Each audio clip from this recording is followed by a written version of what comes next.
This is my first time using this platform, but I believe if you have something to add, you can raise your hand and then we make you a speaker. So just in case someone has something that they feel they would love to share and interject, we can add you as a speaker as well. Fantastic. So given it's time, I think we'd better get started.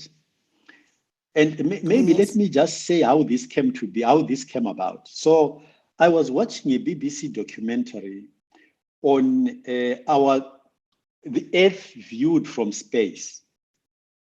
And within 48 hours, a friend of mine sent me Ruvimbo's interview that she had done with somebody or other. And when I saw that interview, I then reached out to Ruvimbo and said, listen, talk to me. Who are you? How did you end up in this space? And after that conversation, my view was that it's not likely that I'm the only person who is not really fully informed about what is going on in this space and the potential for the continent, both to understand the utility of satellites and accessibility and for the different possible uses that we could be employing these things for. So I figured, why not facilitate for a conversation for those who are interested in what could happen to listen to Ruvimbo and her fellow practitioners in that space to educate us.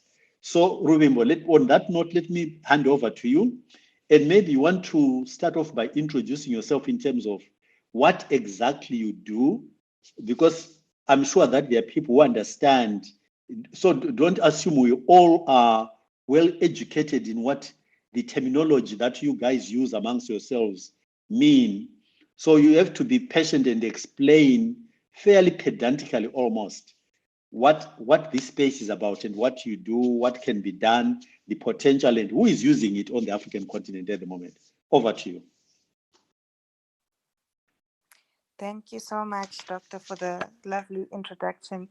And I will never pass up an opportunity to speak about space industry or space law. So it's taken up a lot of my research focus in the past few years, and it's a field I enjoy very much. I think it's one that holds a lot of potential, especially for the youth in Africa. And how I sort of came about to hear about the space industry was in my undergraduate, of course, I came across a competition called the Manfred Lack Space Law Moot Court Competition, which is like a mock trial for law students. And we ended up doing very well in that competition, and it opened a lot of doors for us. So, that's when I developed such a deep desire to want to see what it was all about. It had, it was very interesting. I was curious about it.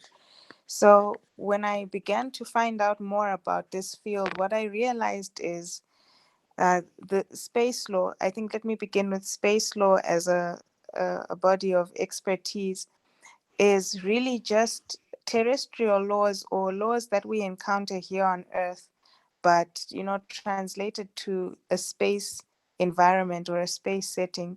So I'll give you the example of, for instance, environmental law. Here on Earth, we have different issues that we tackle. For instance, if it's pollution or overcrowding, these are some of the same issues we deal with even in outer space. So, for instance, with environmental challenges we have now, rising concerns of space debris, where we have, objects such as satellites or maybe bits of objects from satellites or other material in space, which is sort of starting to pollute the surrounding environment. So, space law at the end of the day is a set of rules, international norms, and standards which regulate how we use the outer space resource. And for Africa, the biggest use would then be through satellite applications. So anything that relies on the use of satellite data or infrastructure is what then you have space lawyers like myself will help to regulate and to oversee that environment or the different stakeholders. So without going too far ahead, in a nutshell, space law and the space industry that I am in is the commercialization of outer space resources. And as lawyers, We just help to bring some kind of uniformity and certainty to activities by supporting through legislation. I hope I've done a good job of explaining that. Ruvimbo, would it be correct to say it's rather the regulation of rather than the commercialization of? Space law is the regulation of outer space, and of course, then outer space activities are the commercialization of the outer space resource. Yeah, yeah. So I think what I would like us to spend more time on, it suggests that we spend more time on, is being educated on the sort of things that can be done on Earth using satellites. The Yes. program I was watching was indicating that little what they were doing, and I told Ruvimbo this, and I didn't know where the interface was.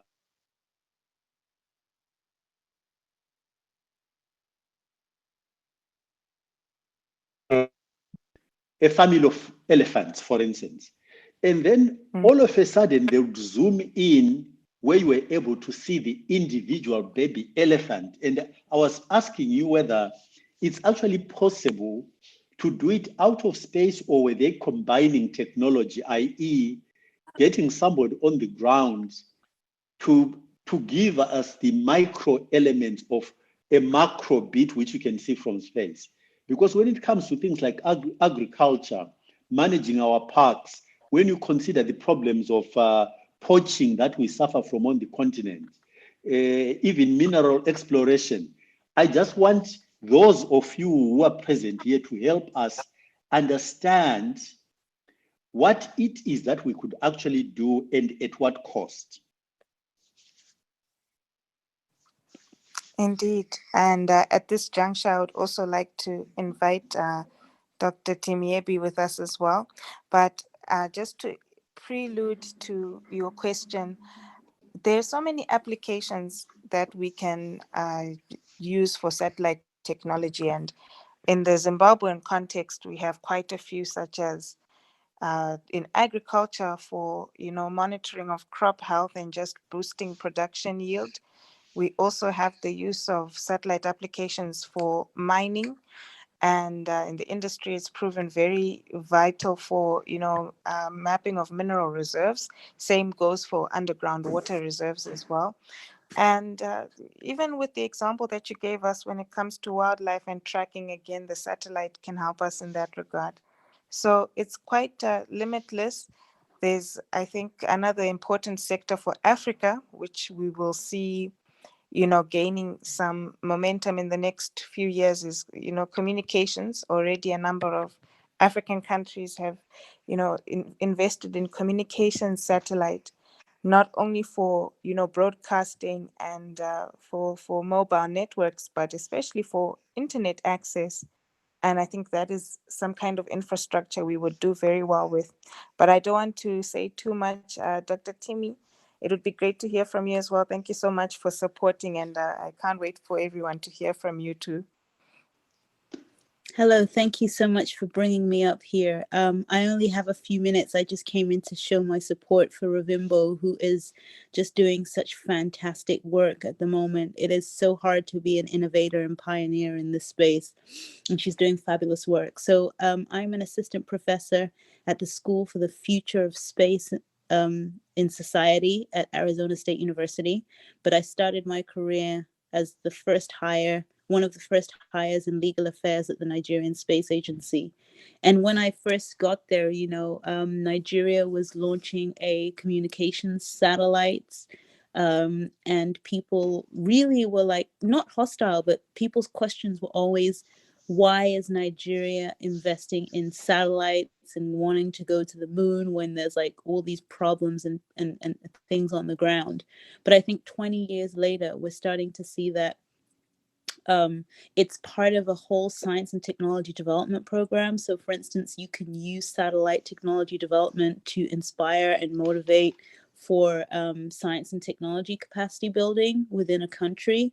There are different rooms that we have here in Clubhouse where they're talking about interesting things like, for instance, could we create could we contribute to the market? So satellites need solar panels, and could we, as Africans who have a lot of access to the sun and all that, develop competencies that could support the industry, because it's actually a $400 billion market? And is it something that we can start trying to figure out a way of getting into? So I think it's going to take time for us to understand where the different applications are that we can focus on. Because I think for a long time, people have been focused on the technology rather than the applications. But there's an opportunity here because everyone is looking for applications. So we have all these young people that know how to use data and know how to create apps, and there's just a lot of opportunity and a lot of support out there if we can create the apps to actually benefit from space. So, Doctor, between you and Ruvimbo, help us understand. Let's start bottom up to some extent, because part of why people tend to push back is because we've got a view, I do not know where we're getting it from, that this is a very expensive place to operate from. And that's why people will say, why use our resources to get involved in satellites when our people are living in abject poverty, our infrastructure is broken, and so because we are imagining that we're spending billions of dollars getting involved in this. Help us understand the costs involved.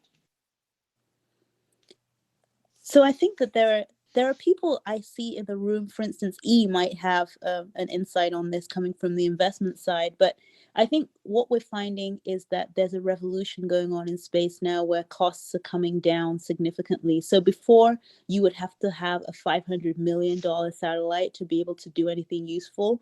And now with the miniaturization and all these new innovative technologies, the costs are coming down to orders of magnitude in the hundreds of thousands of dollars rather than in the millions, close to billions.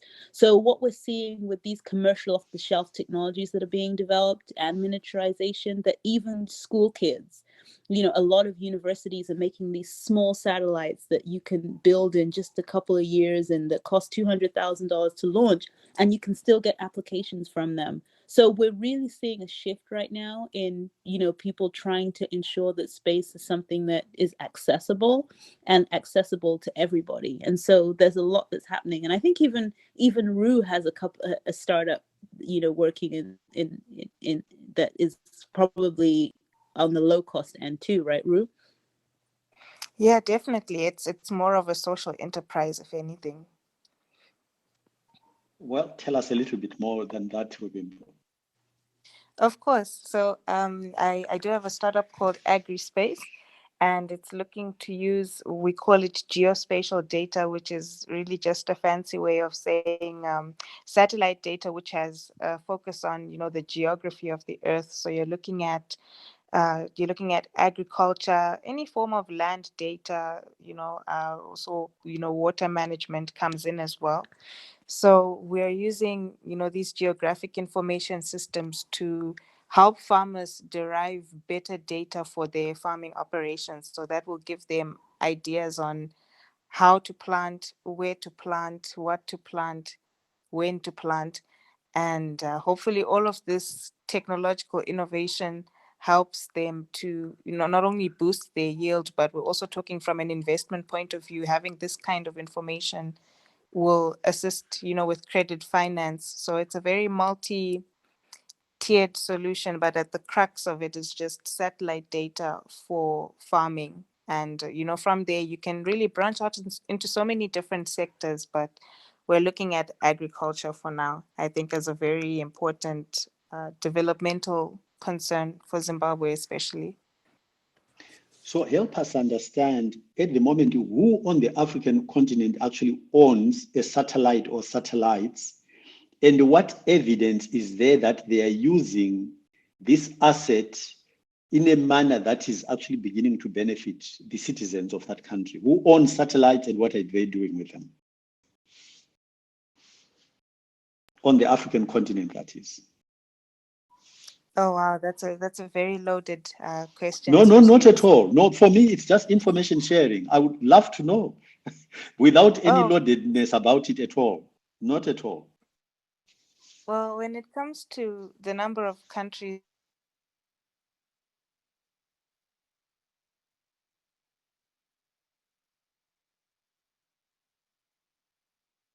countries on the African continent which have launched satellites for various uses. I can think from the top of my head that would be countries like South Africa, Morocco, Egypt, Nigeria, and we also have some newcomers as well, such as Rwanda and most recently Ethiopia, which launched their second satellite. And we also have a lot of research institutions that launch satellites from countries, especially like Kenya, which won an international competition to launch a small satellite. So we have a number of players on the African continent, and Zimbabwe wants to enter that arena as well. As as far as what are they actually using the satellites for, you can be guaranteed that a number of countries will openly or discreetly use their satellites for military purposes, of course. These are countries like Morocco, and I perceive any country with, national security interests will inevitably use satellites for that reason. In terms of the economic return of the usage of satellites, I must say I'm not too well versed on that at the moment, but I would like to believe that there are countries like Nigeria, which based on the incremental budget that they have for the space sector, shows that there is a desire to promote this industry. There is some lucrative or some return on investment, which inspires the government to continue to invest.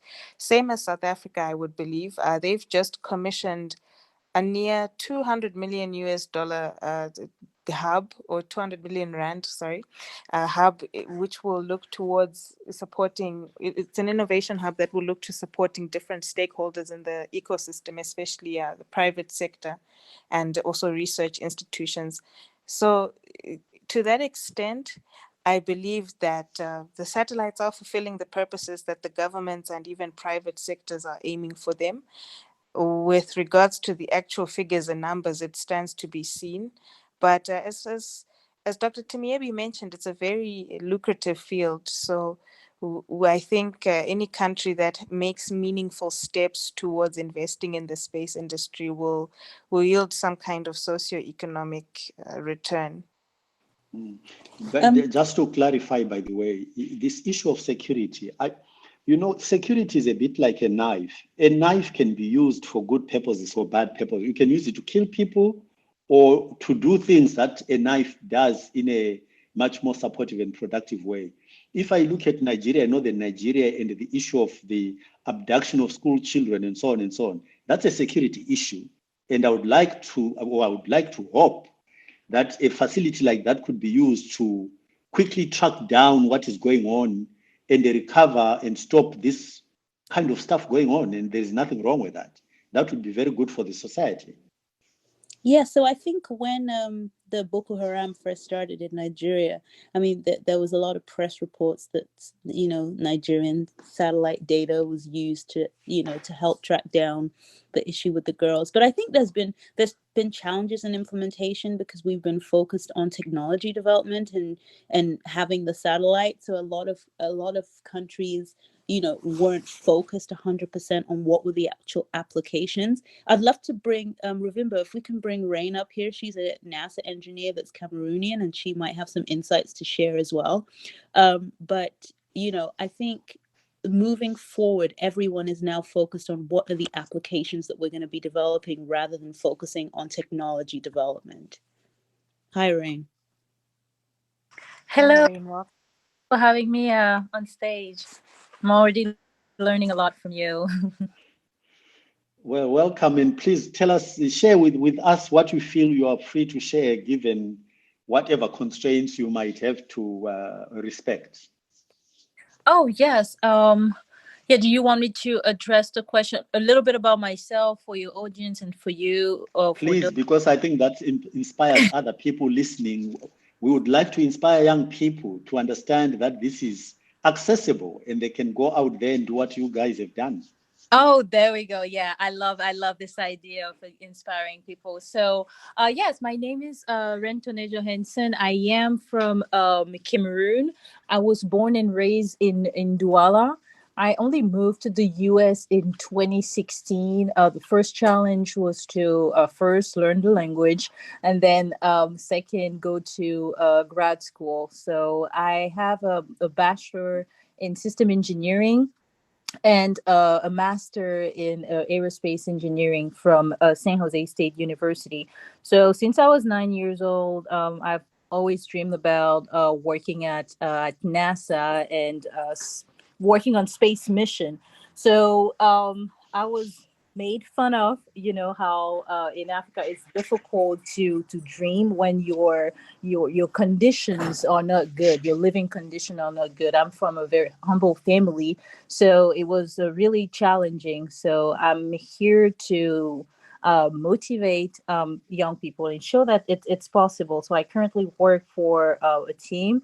We build at Ames, we build a small satellite. We have 3 satellites in space right now in low Earth orbit, approximately 400 kilometers from us here.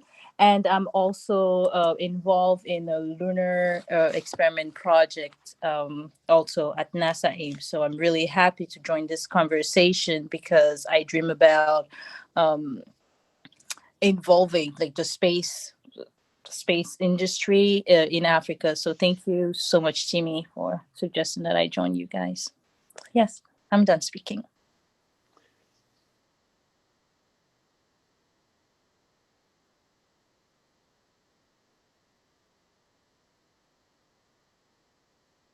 Ask here, because again, you guys are, we will know the relevant questions to ask. Let's extract as much information for our purposes today as we can.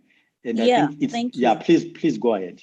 So I think the really relevant question that people really need to understand is how does satellites actually benefit people on the ground? Because I think, a lot of people who have maybe have heard of satellite programs in developing countries would feel like they heard about a satellite program and then they never heard anything or never saw anything. Because I know in the Nigerian context, we've had a space agency for 20 years, since 1999. That's even more than 20 years, and people would be saying we haven't seen the benefits. So maybe from the standpoint of the history of the United States and how the satellite technology has revolutionized with all the changes that have happened over the couple of years, how do you guys go about explaining to the population what are the benefits of space exploration and satellites, and how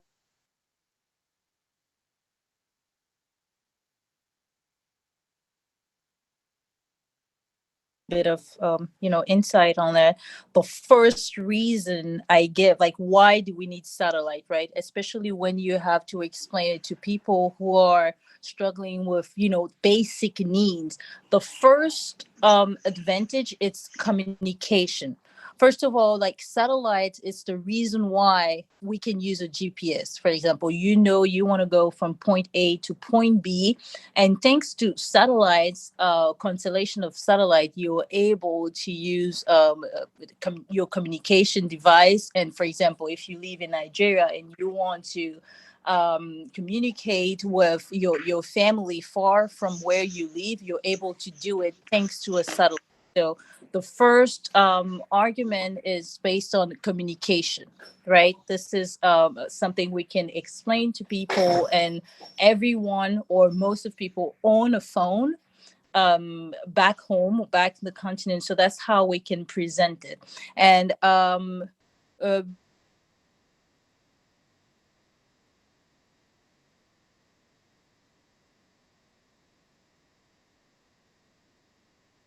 sure. And I'm sure African, they'll be able to relate, because this is something in your mind. When you think about your family or a close member, you have at least in your mind one person who is involved in agriculture.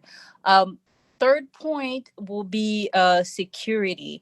You can have accurate tracking and with satellite, and you're able to talk to your satellite. For example, if you have a good relay and a good ground station, you will be able to enhance security. And the last one I can think of will be the education. We mentioned in another panel, I think I was with you, Timmy, that it can also be used to educate the youth, to create, to have a major impact in the economy. Because if we do have a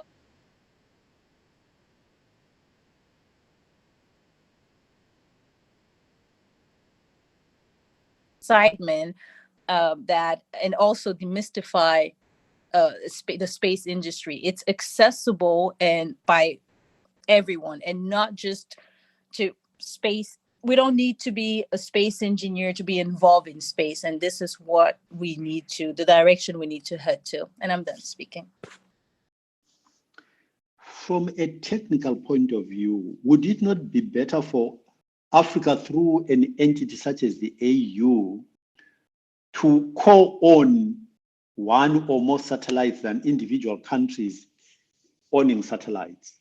Can you help me understand what the advantage of each country investing in this technology as opposed to a collective, i.e., African states, all of them, saying this is a facility that would help the continents, let's go for it, and then have a center of excellence in terms of the utilization, extraction of whatever information.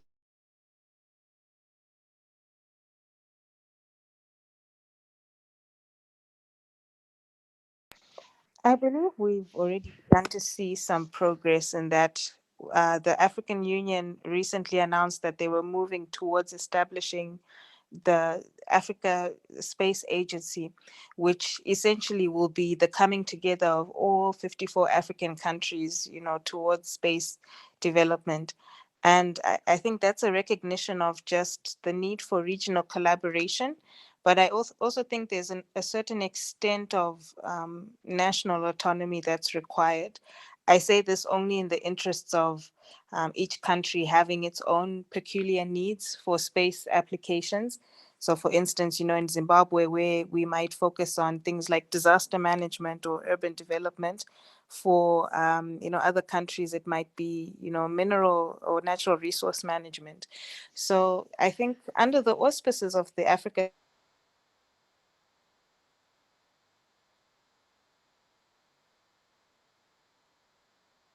coming together of national commitments, whether that's sharing costs or responsibilities.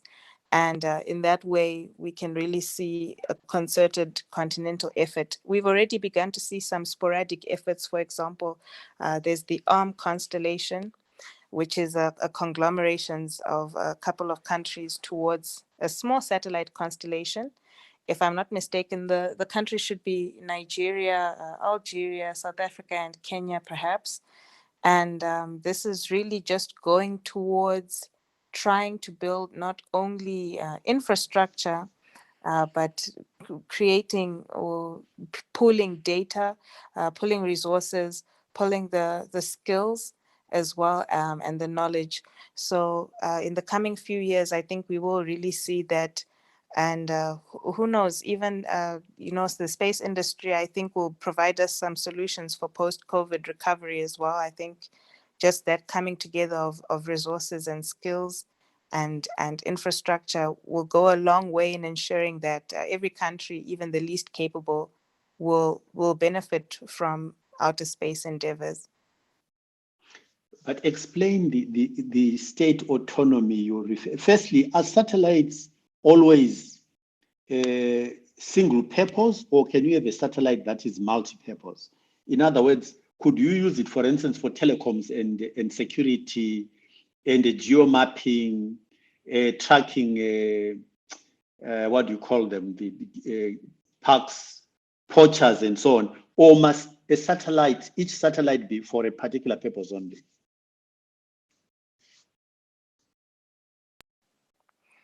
I believe here I can let Rain interject, but as far as my legal mind will take me, I believe that satellites can have dual purpose uses. Dual or multi? I believe multi is possible, but Timmy and Rain, I'm sure you could chip in on this one. And whilst you're answering, please help us understand why countries need autonomy. I would have thought that your geostations, you can tailor make those as to what you want to extract from the satellite. Am I wrong? No, you're not. Oh, if I may comment on this. No, you're not wrong. But what also needs to be understood here is depending on who own the ground station, who own and run the ground station, you can have different rules or different operational times. For example, for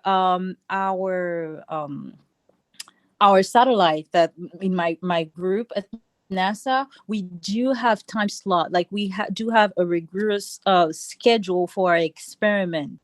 So if we do have a ground station, for example, back home or Nigeria, or we own the ground station, we have more flexibility on what we want to fly, how we fly it, and how autonomous we are.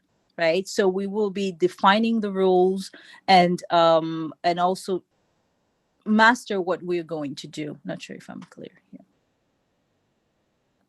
here. Dr. T, maybe any addition? Sorry, I was out of internet. Did you just ask me a question?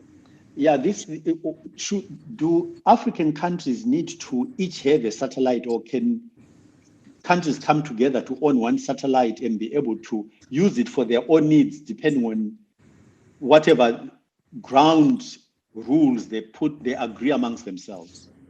The example that we have is in the European context, where governance is separated on 3 different levels with respect to space activities. So you have the individual member states, and there you have large countries like Germany, France, Italy, who have significantly large space budgets. Then you have the European Space Agency, which is a grouping of about 20 to 25 European countries that pool their resources together to work on space programs.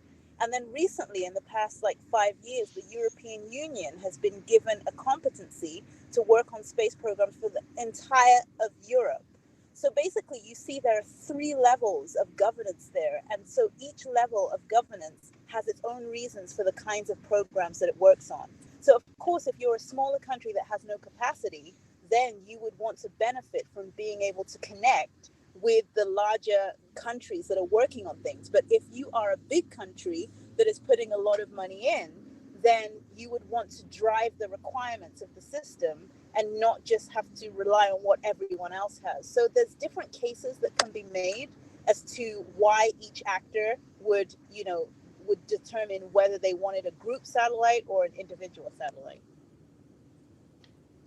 Again, being actors in this space, are you aware of these conversations taking place amongst African countries?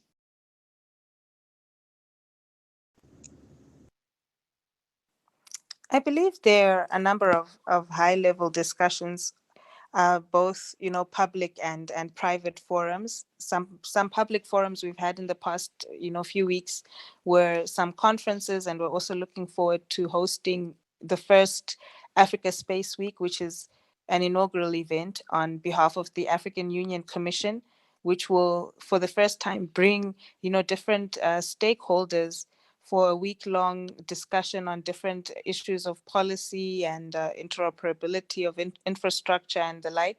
So we do see some talks, and of course, there are countries who sign regional agreements amongst one another. Of course, not very common in Africa as it is bilateral agreements with, developed space powers. But there's definitely conversation happening, and I think there is an acute awareness of the need to foster these ties. But again, geopolitics will also always play a role in that.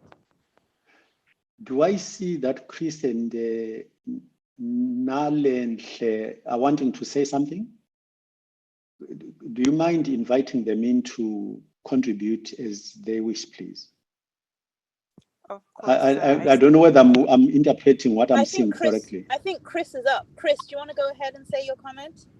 Sure, yeah. Thank you so much. This is really, really interesting. And my job here mostly is to listen to all these great contributions. But hi, everyone. I'm Chris, and I am a Dutch American international lawyer looking a lot at the history of how we govern space now and how it came to be. And I guess my main contribution here is to say that a lot of this has a very deep history, and we paint the development of space governance as being a sort of Soviet American, like bipolar Cold War development, but Africa has a very long history, sort of being around and often excluded, but definitely having strong views on how space governance should be brought into effect. So it was present at the Non-Aligned Movements conference in Cairo in 1964. The Non-Aligned Movement and the United Arab Republic commissioned a lot of reports exactly on the issues we're talking about, on what space benefits meant to them from like the 1960s. They were already looking into this. And even, it's not in the African context, but for instance, India at the time was making great speeches about how the global South had a definite interest in space, despite the sort of questions we're asking now today. Really saying, sure, we're still dealing with sort of more immediate issues and people can lodge that complaint, but we still want to be at the forefront of having the technology to deal with those issues too, and that's in space. Most interestingly is there's a lot of records, for instance, I've been digging through the Kenyan parliamentary records of space being very tied to independence. And there are quotes of Kenyan parliamentarians saying, we're in the space age now, we can advance ourselves. So all of that is sort of locked in the past. But I think what's important is drawing on that history. The way that international law of space can be shaped is yes, through a treaty. But I think a lot of the time people forget that custom also matters, what people practice in space. And so developing the satellite tech from the African context, even on a small scale, already starts to create that state practice, which can shape the law as well, and could be a very helpful counterbalance to maybe some of the more Western or American dominated influences in space.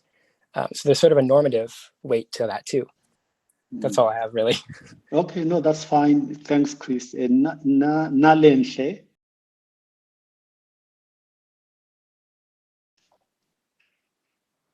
Oh, I don't believe Nalenhle had expressed interest to be a part of the room. So but what are these? What am I misinterpreting? The little looks like a hand or something. No, maybe I'm missing. There was a hand a second ago, not from Nalenhle, but if anyone would like to speak, please do kindly raise your hand and we'll add you. But thank you so much. It was great to hear from Chris as well. Thank you so much for joining and for the insight. But Dr. Moyo, back to you again. Just heads up to anyone if you'd like to just say a few words. Yeah, absolutely. Let's make it a conversation and people feel free to contribute your bit, because clearly we are here to learn. And I find it is an exciting thing to get to know about. So don't deprive us of your knowledge. Please pipe up and tell us what you know. I think that one of the things that we have to focus on is really education, because it's, in the American context, they kind of say that, or in the Western context, kids when they're young are interested in, fire trucks, dinosaurs, space, being an astronaut. And then as kids get older, they use that to kind of inspire them to work on, becoming scientists and engineers. And there's a big dearth of that in the Western countries. So there's a real big focus now to get more people into science and engineering. And so I think that's one of the things, if we're going to get into space, we're not going to be able to do it without scientists and engineers. And so we have to get into the curriculum and really explain to young people, is this something that we want to work on for the future? What kind of careers are going to be available for you, using that capacity, and how's that going to build, the African experience? I find it fascinating, actually, that on our, if I may call it a panel, we've got 3 ladies who are speaking to this. I mean, I know that Ruvimbo comes at it from a legal rather than technical point of view, given what you often hear about women not being inclined towards the the sciences and what have you. Isn't this fascinating? It is, and it is also a proof that everything is changing, right? We have a lot of women also willing to either one change their career because they see that we are still underrepresented, but a lot more of us share our story and we demonstrate that it's possible, right, to have a family life, work long hours, for example, in the lab building a satellite. Like, we can do it all. So this is really it's encouraging. Very much so. Very much so. Anyone else want to say anything? Because I'm not quite sure where else we can take this. Maybe let's go back to the technical people. You know, when I started, I mentioned that I was watching a documentary. Tell me, when you're using satellite, the equipment on a satellite, how much detail can you actually get on what is on the surface of the earth? Where is the technology got to in terms of the degree to which you can magnify what you see? I would say, yeah, this is a really broad question. So I would say, first of all, it depends on your environment, where you fly, right? So if you decide to fly in Leo stands for low Earth orbit, the capabilities are already exceeding like our expectation, like the projection, knowing that you can see, for example, the astronaut in the International Space Station are able to accurately take a picture of one of our country, like for example of Russia or France or wherever they are. So the imaging and capabilities are just really uh, improve dramatically. So when you go to deep space, when we talk about a lunar mission or mission on Mars, for example, we had the recent big achievement with the Mars 2020 rover. This is also another step we're taking, but how fast can we get the data back, right? So it's good to be able to fly something, but now the question is, for example, for deep mission, how fast can we have a conversation with the rover? For example, you send a command, do you have to wait an hour, a couple minutes, or a day to receive your data back? So this is the challenge. How do we relay the information and make sure what we see here on the earth is accurate? So this is the next technical challenge, being able to have confidence that we have, that's how I like to call it, have conversation with our space vehicle. So the satellites that would be typically useful for agriculture and security, and let's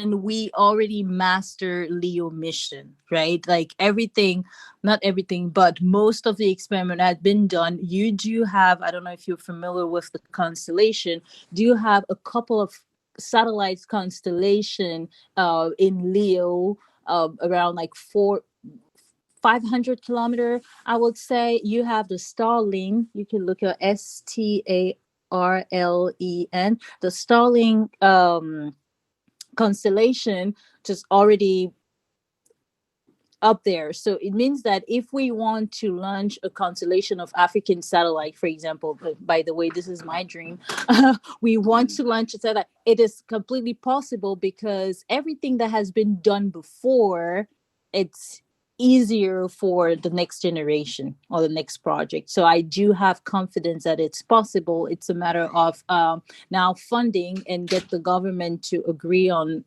maybe our space rules. Where do we stand? Like, this is where space law interject, but from a technical standpoint, we do have everything we need.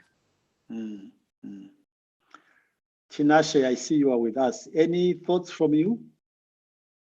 Tinashe from Mauritius. Alpha.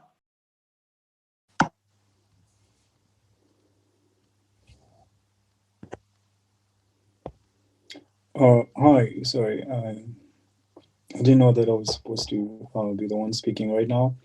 I am Habit, and I'm in educational technology, so ed tech, and I find this discussion very interesting. Thanks so much, Dr.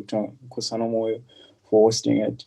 And I'm also interested particularly in satellites. I'm from an engineering background, and being a person in edutech, so we deal with students sometimes. And one of the biggest barriers that we face, it's market fit. So let's say somebody wants to search for something in engineering, they actually don't know what to search for.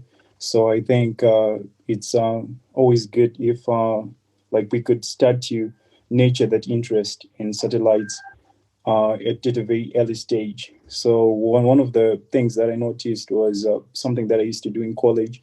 So sometimes you can see the International Space Station, you can just sign up. They can tell you like these are the this is where you have to point your compass, and you expect to see the International Space Station for this much time, and you expect to just see it for and then it's kind of interesting because if you explain to someone that they are saying something like it's God engineering, like that's how I describe it. You just see it, and then you just get teary. And I think it's one of those things, those simple things that we can do to nurture the interests in young people, really, primary school students, K-12, K through 12, so that, after some time, we'll start to reap the fruits of, some of those things. Because I think satellites and space engineering in general, those are complex uh, endeavors. And if we can nurture it right from the base, ECD students, they're supposed to take something. There should be some information curated for them about some of this complex stuff. So that's all I wanted to say, really. And I'm looking forward to hearing more from you guys. It's been interesting. Thank you. Cheers. We've got Nicholas and the Owen up. Yes, hi. Thank you so much, speakers, for everything. My name is Nicholas Lopez. I'm a former software engineer at Boeing, and I worked for a short time at NASA Goddard Space Flight Center on the GOES-R weather satellite.